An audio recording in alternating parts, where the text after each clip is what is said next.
En quelques mois, dans une apparente immobilité, la terre a continué de tourner et le vent de souffler. Dans les courants, les baïnes et la brume, les choses se déposent. Un joli coquillage rabattu par les vagues s'échoue dans le creux du sable. Il vient mourir là, balayé par la houle, brassé par les flots, chatouillé par l'écume, engourdi de sel, d'algues et de sable, mais surtout riche d'une perle.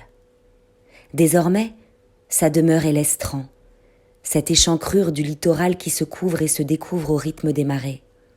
Sa chambre sablonneuse réunit les enfants venus construire des châteaux et les poètes qui dérivent dans leurs rêveries, cheveux au vent et pieds dans l'eau.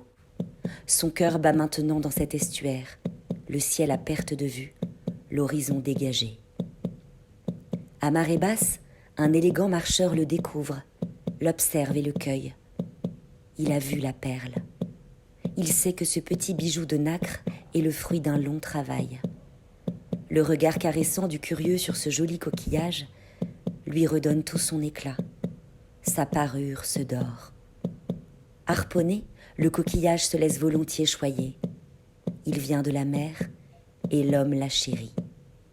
Notre glaneur, après l'avoir observé longuement, l'assoit dans la paume de sa main et le fait glisser dans la poche de sa vareuse. Le coquillage s'affole, s'affale, se choque, vent debout, vent arrière. L'adorable poète rêve de promenades sur la grève, de sentiers juchés, de vis-à-vis avec la mer, de falaises de craie blanche, d'escaliers et de rambardes suspendus au-dessus des flots, de plages de galets et de lavandes des mers.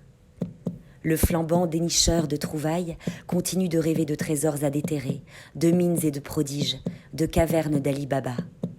Mais il sait qu'il a dans sa poche son Eldorado, le Pérou tout entier, le délice à portée de main. De son côté, le coquillage grelotte d'amour pour son admirateur, à qui il s'offre tout entier. Il chancelle, ondule et vacille dans la main de son brave chahuteur. Le voilà apaisé. Il sait qu'il est précieux et aimé pour ce qu'il est, sa provenance, sa singularité, sa poésie. Mais il n'en demeure pas moins un simple coquillage. Au sommet des falaises, une croix bénit cette carte postale frappée du sceau de la rencontre magique d'un coquillage né de la mer et d'un ravissant enchanteur. Embrun balayé par la brise, horizon bleu acier, éloge de la simplicité. Le temps aussi fait la pause.